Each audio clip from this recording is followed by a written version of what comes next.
Hello friends, this is Annette of AnnetteLeonard.com, back again with another moment for chronic wellness. Thanks for being here. We are talking about self-advocacy. Remember that game Telephone? So one person says something and then there's a line of people and each person in the line says that thing in the next person's ear until you get to the last person, and then that person says what they heard. And it is almost always a radically transformed message from what the first person said.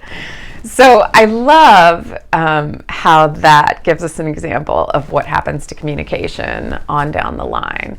And so today, self-advocacy, the third prong that we're talking about is communication, because my ability to self-advocate is only ever as good as my ability to communicate. Nobody else is inside this skin suit. Nobody else knows what my experience is. And so my ability to translate my self-awareness matters. Is it tingling? Is it sharp? Is it constant? Is it dull? Is it intermittent? I mean, all of those vocabulary words become crucial. And the people who are hearing me, their communication skills become crucial, right? Because if they're not listening, or if they didn't hear it, or they didn't get the gist of it, that matters too. And so not only my ability to facilitate the communication this way, but then to say, what did you hear?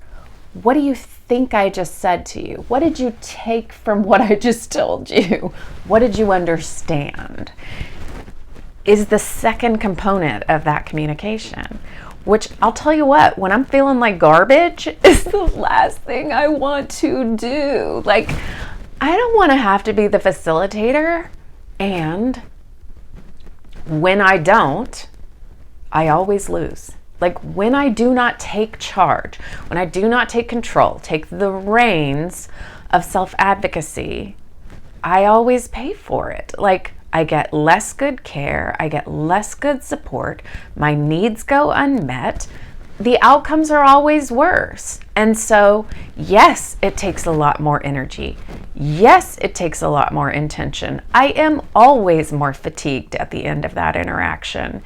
And the outcomes are usually better. I get disability benefits. I get referred to the specialist. I get the kind of support and care in the moment that I need. Got to weigh the cost and the benefit. And so, no, I'm not always up to it. I'm not always up to the task. I can't always even produce the language or the vocabulary that is needed in the moments to best advocate for myself. And I do my pre-work, right? Like, I write down the notes ahead of time. I come up with the questions. I develop the lists of the things that are happening to me since the last time I saw that doctor. I update the person in the room about, hey, I've only got 15 minutes left in me. You're gonna have to leave. You don't have to leave, but I am gonna go to bed, whatever it is.